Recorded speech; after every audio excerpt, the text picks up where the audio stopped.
everyone, I am here to finally do that One Piece arc video. Today I'm going to be talking about the first arc of One Piece, which is called the Romance Dawn arc. So, the Romance Dawn arc, I guess I should probably start with the backstory first of the entire One Piece series, or you will not understand what I'm talking about.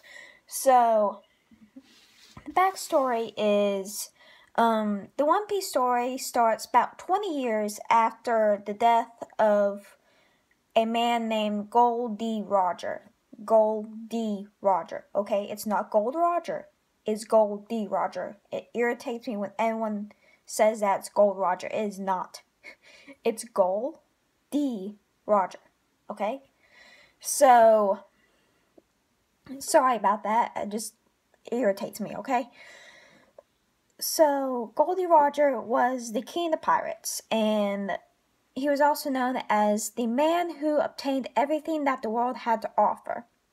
Now, calling him the king doesn't exactly work in the strictest sense because you cannot rule pirates.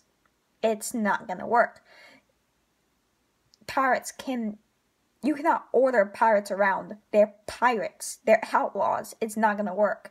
So, he was more the king in that he was the strongest pirate of his day, and that he conquered every sea in the world, and that is including Grand Line, which I will explain in a minute, because the Grand Line is something special. So anyway, the Marines caught Roger, and he was sentenced to execution, and as he knelt on the scaffold, about to get his head lopped off, he proclaims to the crowd of people watching, and by the way, why in the blessed world would you go and watch somebody get their head lopped off? I mean, in real life, which I'm not exactly a fan of horror movies, so I don't really get it in movie sense either, but anyway. Anyway, he proclaims to the crowd, "You want my treasure, you can have it. I left everything I gathered in one place." Of course, translations are a bit different depending on what you read or watch. It's also been translated as One Piece, which is, of course, the name of the series. It also says in that one place, or I think that's all the or at least most of the translations. So, yeah. His treasure is known as the One Piece, which, of course, is the name of the series. Why is it called the One Piece? Who knows? So, that begins the era that the main characters of the series are currently living in, which is called the Pirate Era.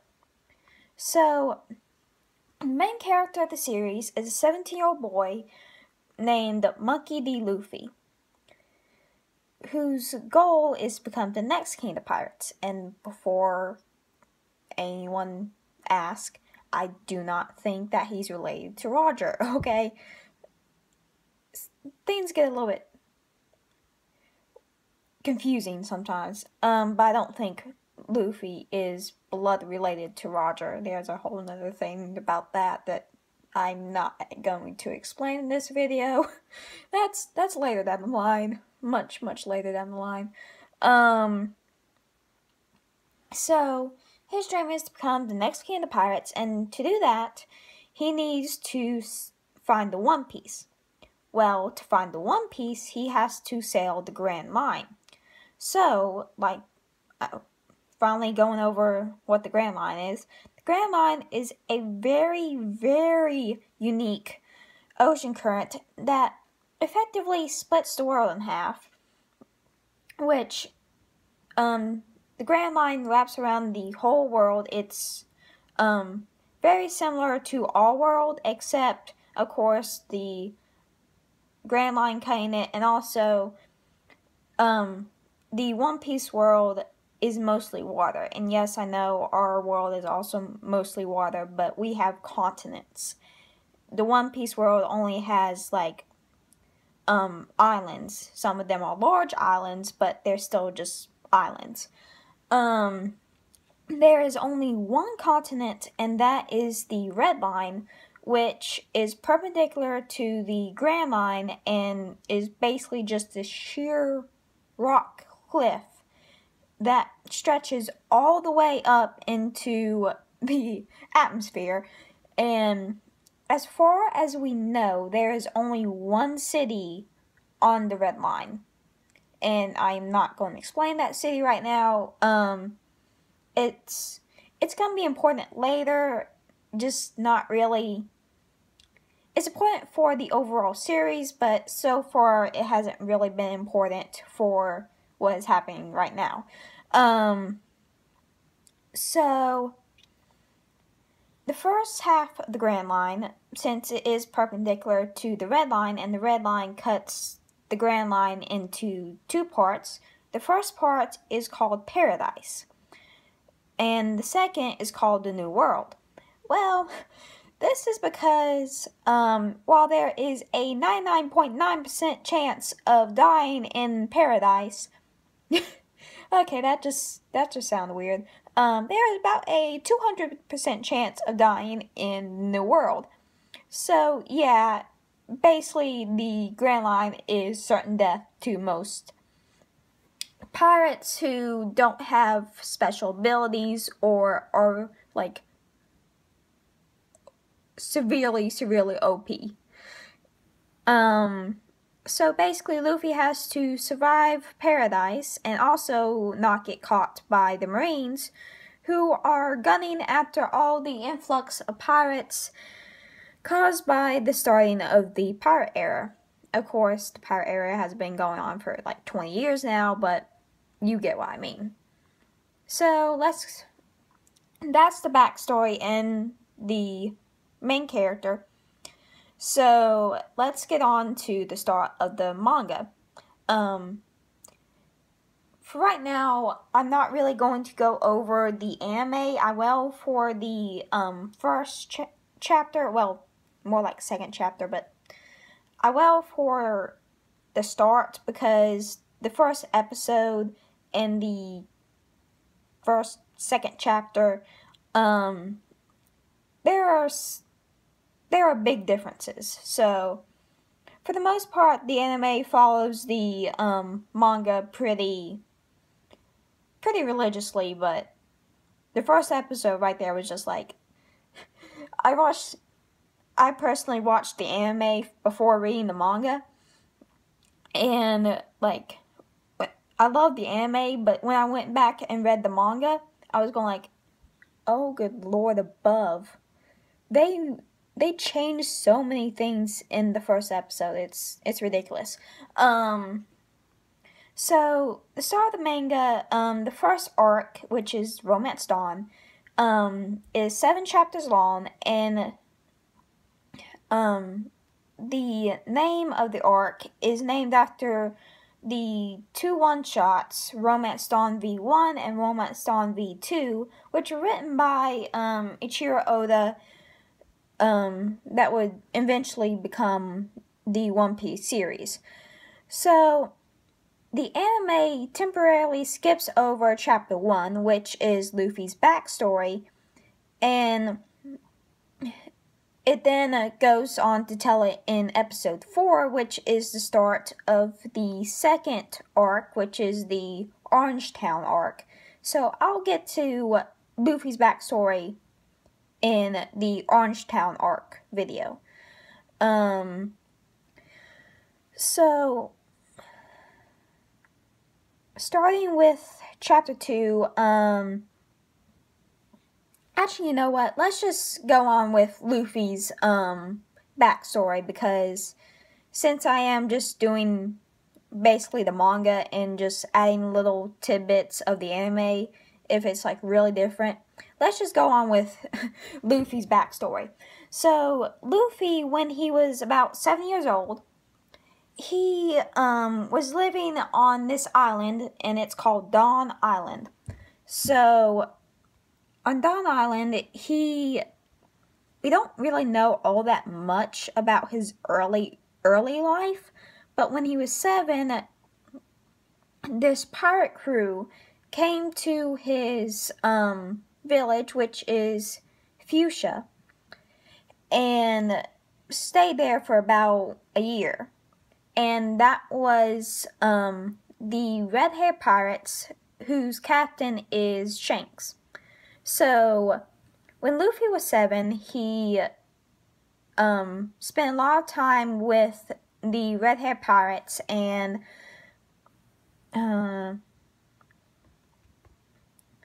he very much admired them, and especially Shanks. So, and in case you're wondering, they're called the Red Hair Pirates because Shanks has red hair. And I think we actually do not have anyone else with like red hair in the manga, which is kind of weird considering. I mean, I guess one other character could potentially be considered a redhead, but she has the anime hair where you're not entirely sure whether it's orange or red. Shanks, it's pure red. It's pure red. So Shanks stays in Fuchsia Village for about a year, and Fuchsia Village is in the East Blue, and my apologies, I should probably explain what the East Blue is. Besides the Grand Line and the Red Line, there are 4 other oceans. There are the East Blue, the West Blue, the North Blue, and the South Blue. So they're basically sectioned off by the Grand and the Red Line, and you get 4 different oceans. So okay, that's not gonna work. If y'all are regular watchers, then you know my oh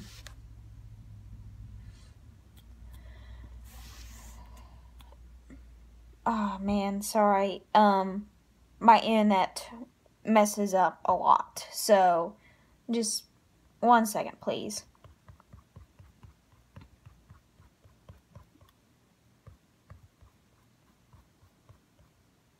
Okay. Romance Dawn. There we go. Okay, so yeah. So the first chapter starts off with Luffy on the Red Hair Pirate ship, and he is holding a knife. And everyone's joking about, like, oh, what you gonna do with that and everything. Well, Luffy proceeds to stab himself under the eye. Yeah. And he's 7. An idiot. Luffy's a special character, okay? Like, later on, especially when we get to some other crazier stuff that he's done, you will realize that he is a flaming moron sometimes. So everyone just going like, you idiot! Why in the blessed world did you do that? So later on, they're in this bar, and the pirates all drinking and celebrating and everything, and Luffy asked the captain, Shanks, to bring him out to sea with him. Well, Shanks says, no. And he massively teases Luffy. And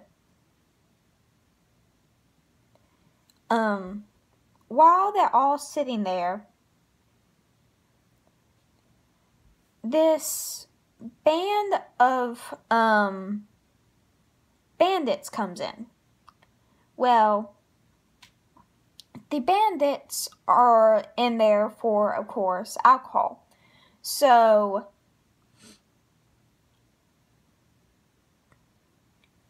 the head bandit walks up to the bar and asks the owner to buy 10 barrels of sake. By the way, the owner is a woman named Makino, and from what we know, most people think that Makino raised Luffy for the earlier part of his life. So she's kind of like Luffy's adopted mother. So the leader of the bandits is named Higuma, and I am probably butchering that name. And when he asks for the 10 barrels of sake, Makino tells him that they are fresh out. Well, of course, he looks over at the pirates and says, "Oh, is that like water they're drinking?" And Makino tells him, "No, that was the last of the sake." So Shanks, and everyone loves Shanks, okay? Everyone loves Shanks. He holds up this bottle, which is the last one, or the last bottle of sake, and says, "Oh, here, you can have this." Well, Higuma swings out his arm and just smashes the bottle and all of the sake onto Shanks. So Shanks does not get upset about this. He instead tells Makino that he'll clean it up, and then Higuma proceeds to slash away at the bottles that were behind the bar and walks out, just basically dissing the pirates. So this ticks Luffy off, while all the pirates and everything are just laughing their butts off. So Luffy's upset and he starts to walk out. Well, Shanks grabs his arm and Luffy just keeps walking and his arm stretches. So yeah, it turns out while Shanks was having his little confrontation with the bandits, Luffy was eating a devil fruit that the pirates had just happened to bring with them. And a devil fruit is a type of fruit that grants an eater a special ability. The one that Luffy ate was the Gum Gum fruit, or I'm not entirely sure why it's called the Gum Gum fruit. Probably because that sounds cooler than the Rubber fruit. So basically it turns Luffy's entire body into rubber, and that includes his bones, his internal organs. I'm really interested to know whether Luffy's blood is liquid rubber. That would be interesting to me. So yeah, Shanks just he's horrified because once you eat a devil fruit, yeah, you get this somewhat amazing power. Of course, there are some that are utterly ridiculous, but you lose the ability to swim. You can't swim anymore. And if you're going to be a pirate or a sailor, that's bad. So yeah, that's how Luffy gets his special ability, by accidentally eating a fruit that he just happened to find in a small chest.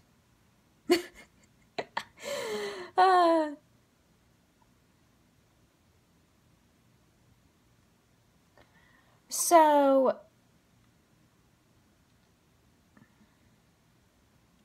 later on, Luffy is sitting in Makino's bar again, and he's expressing his disappointment in Shanks.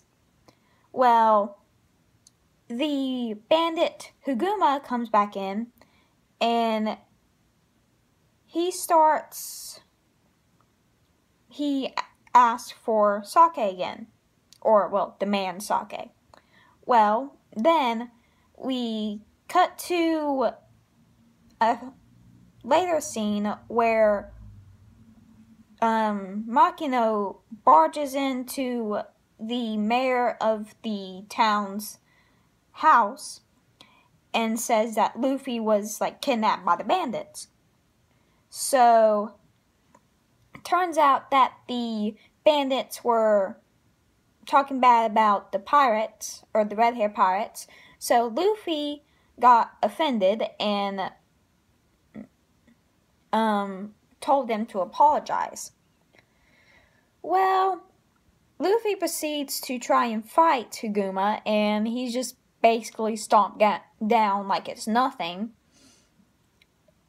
So finally Makino and the mayor get there, and the mayor begs Huguma to let Luffy go.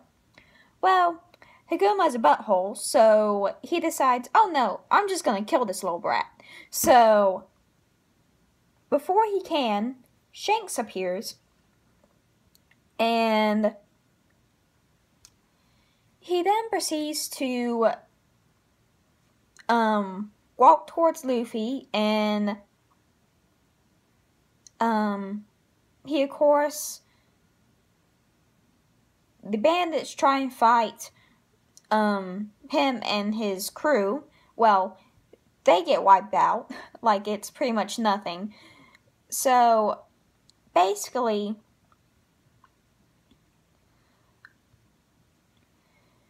the reason why Shanks didn't fight is because he didn't really care about anything that was being done towards him. You threaten a friend of his, like Luffy, he's going to kill you. So after the pirates defeat the bandits and everything, Huguma manages to get away with Luffy using a smoke bomb, and he escapes onto the sea. Well, he decides to throw Luffy into the ocean, and of course Luffy can't swim anymore. So while Huguma is just staying there on the boat laughing his butt off, a sea king, which are giant sea monsters, comes in and eats Huguma, and then comes for Luffy, only for Shanks to save him and basically tell the Sea King, get lost. And the Sea King runs away. So he thanks Luffy for staying up for him and his crew, and Luffy's just bawling his eyes out. And it turns out that, yeah, he got the Sea King to leave, but the Sea King ate his arm. So, or Shanks' arm. So, yeah. After that, Shanks, after the year is up, he starts to leave, and Luffy, he's teasing Luffy again about becoming a pirate, and Luffy then proclaims to the entire crew that he will become the king of the pirates, just to spite Shanks. So yeah, that's how Luffy's dream started. It was to spite Shanks. So Shanks takes off his straw hat, puts it on Luffy, and says that this is his favorite hat, and when Luffy becomes a great pirate in the future, Luffy is supposed to return it to him. So then Luffy grows up, and 10 years later he sets sail and is on his way to becoming Pirate King. So that is Luffy's backstory. So the actual arc goes on, and the first chapter it introduces Luffy, and oh good lord, Luffy, like I said, Luffy's kind of an idiot. So the chapter introduces Luffy as a 17-year-old, and he is in this rowboat, and he's proclaiming that it's such a nice day, and asking himself how in the world he got into the situation that he's in.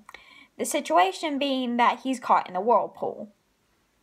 So, yeah. Luffy even remarks, he can't swim. So, and then he realizes, oh yeah, swimming doesn't help me here. So, then we cut away as the rowboat is consumed by the whirlpool. Well, the next part of the chapter has us meeting a pirate crew called the Alvida Pirates, who is led by this female pirate named Alvida. And there's a lot of pirate crews that are either named after their captain or their captain's epithet. So, Alvida is this very large woman with an iron club, which she uses frequently to bludgeon both her enemies and her crew. And that is what earned her the name Iron Club Alvida. So on her crew is this scrawny coward named Koby. I love Koby, okay? Koby's awesome.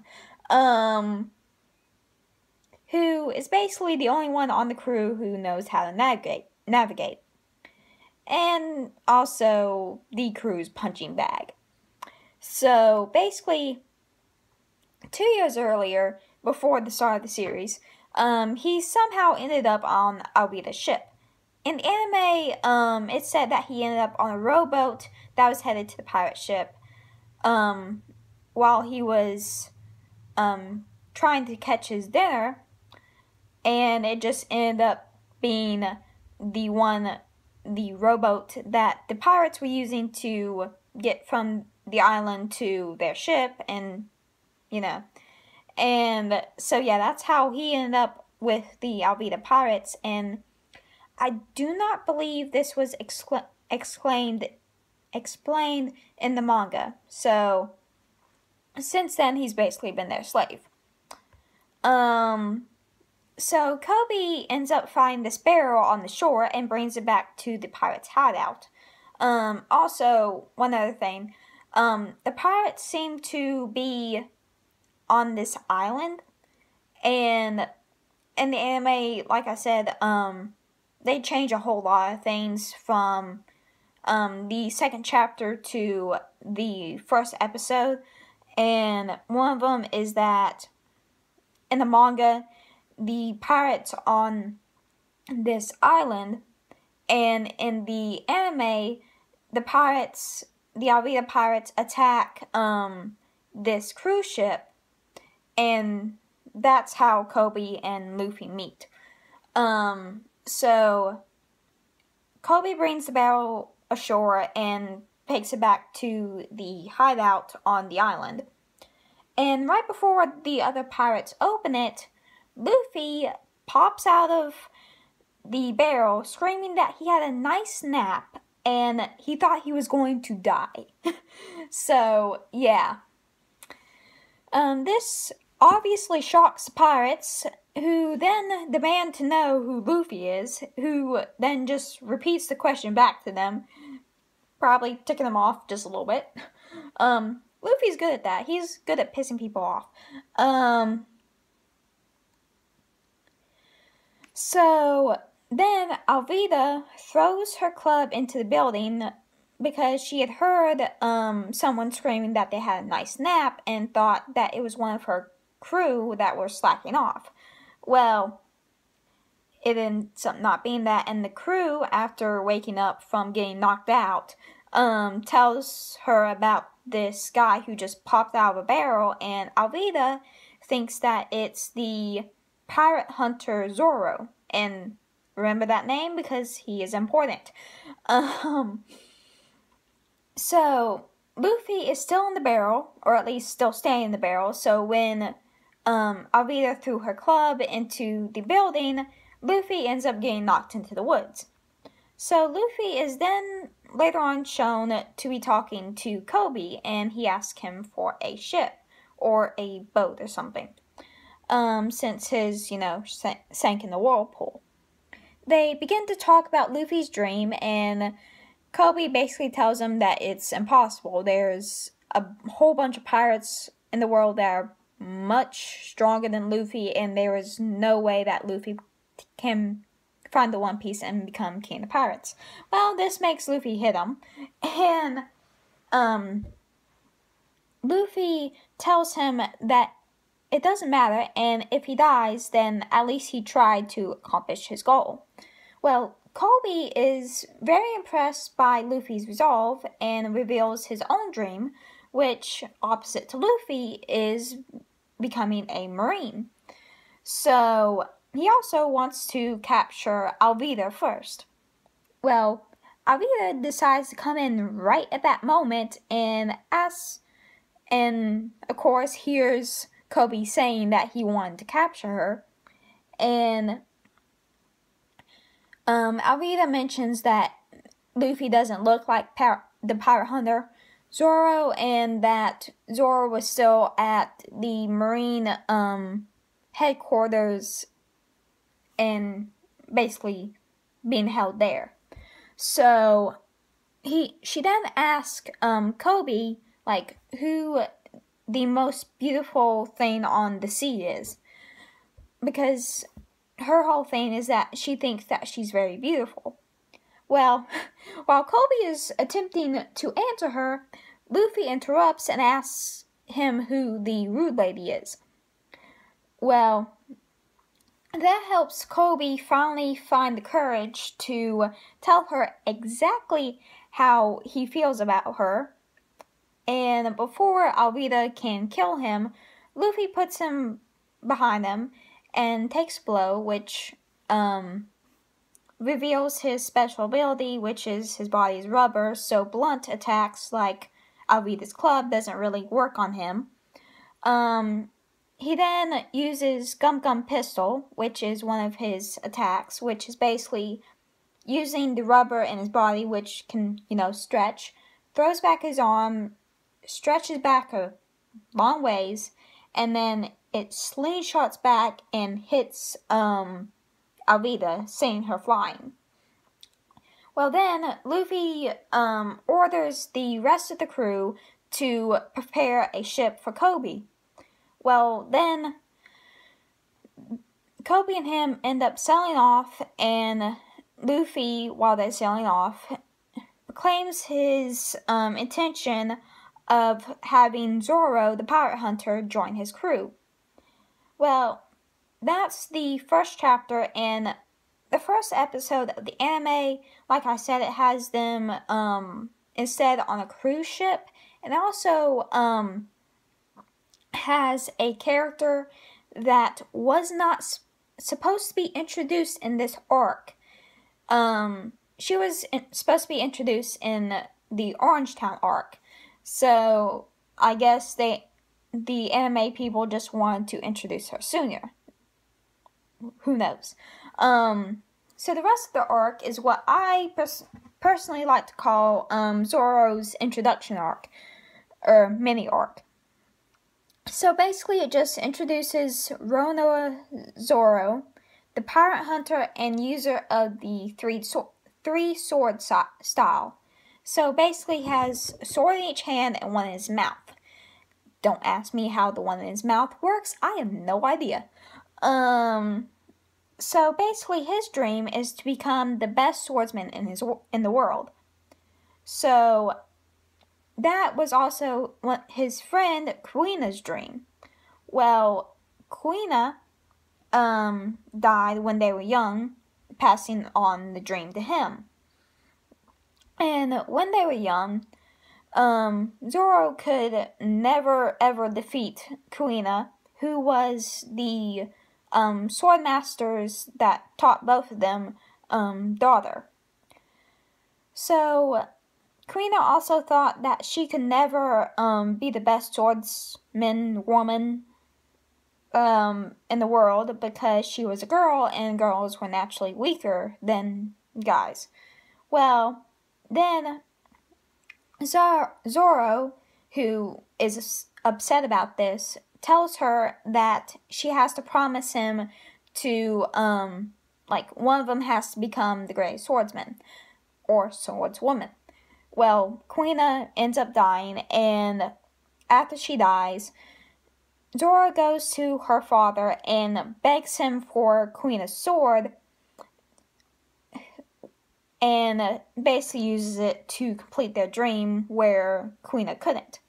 So anyway, Luffy and Koby ended up at Marine HQ, at the Marine base, because Marine HQ is somewhere else. They end up at the Marine base, and Luffy again states his intention of having Zoro join his crew.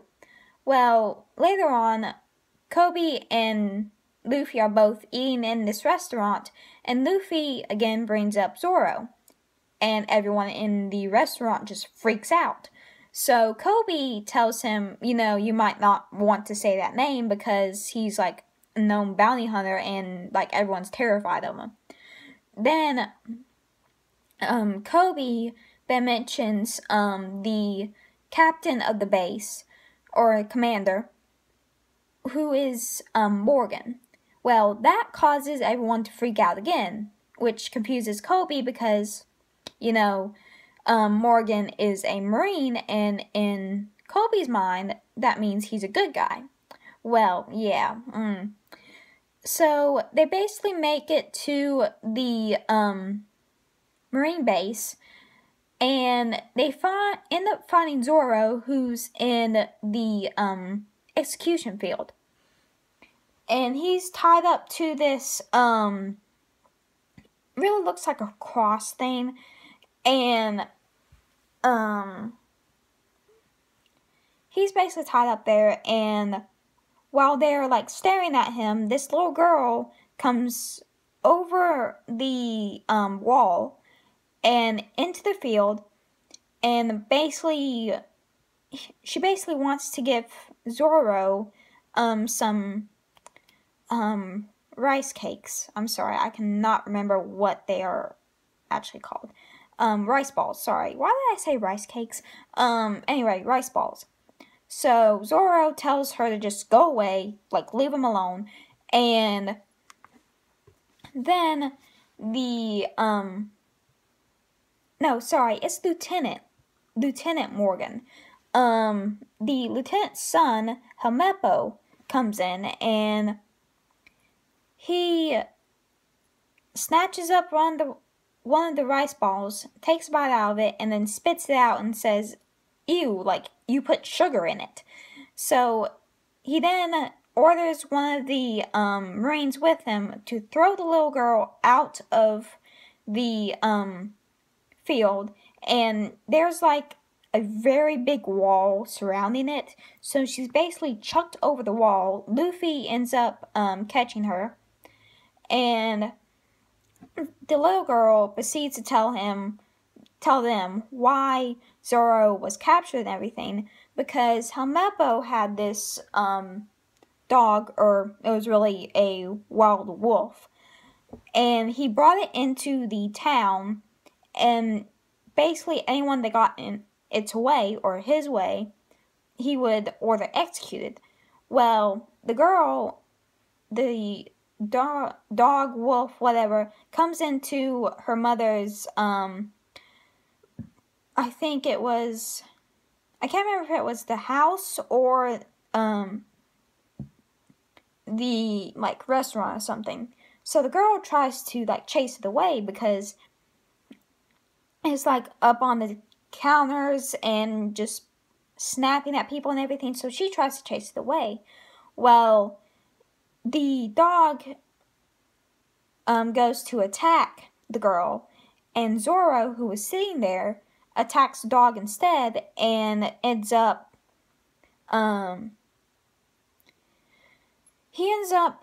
agreeing to a bet with Helmeppo that if Zoro could survive for like 3 weeks without food in the execution field, then Helmeppo would let him go and wouldn't harm the girl or her mother.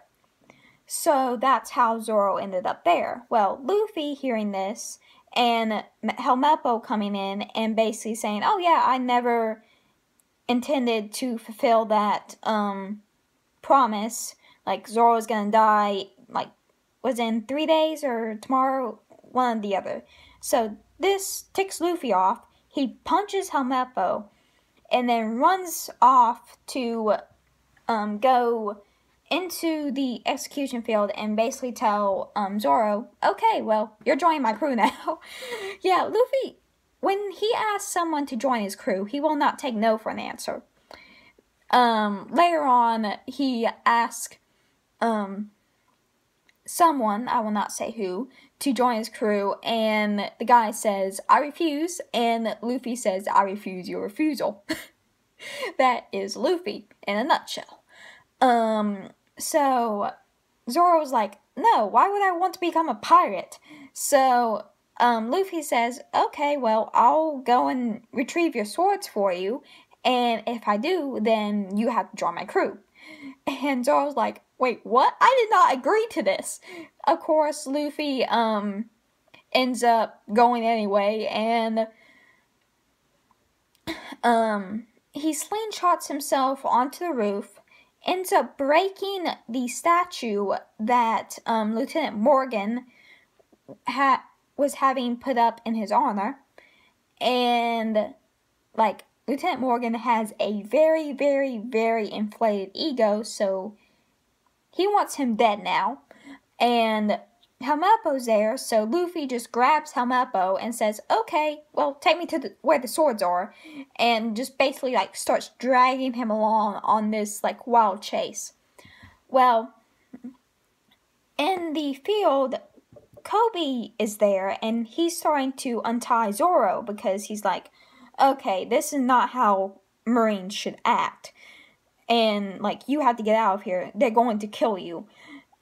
So then Lieutenant Morgan ends up in the execution ground, having seen Koby from the roof. Well, he then orders all of his Marines to shoot at Koby and Zoro, and this is where we have Zoro's flashback, and he's going like, I can't die right now, I can't die, I have to fulfill Kuina's and my own dream. So then Luffy sees this, and having gotten Zoro's swords from Helmeppo's room, slingshots himself down into the execution ground and takes the bullets head on. And of course, in this time period, bullets, I think they were like still the like round bullets, so they're blunt. Blunt attacks don't affect them. They basically just shoot right back out of them, and everyone's like starting to freak out and everything. Especially poor Zoro is just going like, what is this guy? And also Koby ends up getting shot in his shoulder, I think. So then Luffy proceeds to try and untie the knots that were holding Zoro to the cross thing, and Zoro is just Luffy is basically just tying him tighter, trying to get him unloose. So Zoro's like, forget it, just give me my sword. He ends up cutting himself free and going like, okay, well, I just went against the Marines anyway, so I guess I'm joining your crew. So they proceed to beat the ever-loving crap out of Morgan, and afterwards, the Marines start celebrating everything because everyone hated Morgan. So the Marines are very happy that Morgan is done, and later on, Luffy, Zoro, and Kobe end up back at the little girl's house with their mother fixing them food. Well, then, the Marines come back and is going like, okay, like, we are very thankful towards you for defeating Morgan and everything, but you're pirates. You have to leave right now. So everyone, like, the girl and her mother are very upset about this, since they, like, Luffy and Zoro and to some extent Kobe did save them. Well, Luffy earlier had been saying, it's going to be hard because the Marines are going to find out that you were on Alvida's crew. It doesn't matter if you were, like, not there of your own free will. They're going to find out, and they're not going to let you join. So Luffy then proceeds to tell the Marines that Kobe was on this pirate ship for like 2 years because he was too much of a coward to leave and everything. So he basically just keeps pushing and pushing, and then Kobe punches him. And that basically starts this fight. And then the Marine's like, okay, that's it. We understand that he's not with you, so just leave. And Luffy grins, leaves, and Kobe realizes that Luffy purposely pushed him to show the Marines that he wasn't with them and that he didn't want to be a pirate or anything. So he then asked the Marines to join, and there was another Marine that was going like, no, like, did you not hear what that guy just said? But the de facto leader, I guess, since Morgan is done, says, okay, you can join now. So Kobe then runs down to the shore and thanks Luffy and Zoro for everything that they've done for him and salutes them as they leave. Well, then all of the Marines end up behind him, and the de facto leader says, okay, men, salute. Sorry, I just had to say it like that. So that, I'm pretty sure Luffy is the first pirate to ever be saluted by Marines as he left a island after beating the ever-loving crap out of their lieutenant. I'm pretty sure he's the only pirate to ever have that happen to him. So, the Marines are like, okay, well, this is against code, so yeah, we're going for, I can't remember if it was like 3 days or a week without food, and everyone's like, okay, we're so thankful right now, we'll deal with it. So, Kobe, I'm pretty sure he's like crying and everything, and just like, thanking Luffy over and over, and it's a really sweet moment. Funny too, but sweet. So then Luffy and Zoro set off, and that is the start of Luffy's crew, which are the Straw Hat Pirates, of course, for Luffy's Straw Hat. Okay, oh man, that was long. This is almost like 50 minutes. So that's the first arc and the Romance Dawn arc. Next weekend, I have stuff to do, and there will probably, if I get the One Piece review out or live reaction, whatever, it'll either be really early or really late. And also, Taizai will be coming out Monday as long as I don't have like homework or anything. So thank y'all for watching.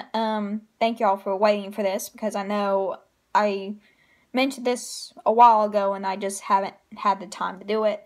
So thank you everyone, and hope you have a good week. And for everyone going back to school like me, good luck.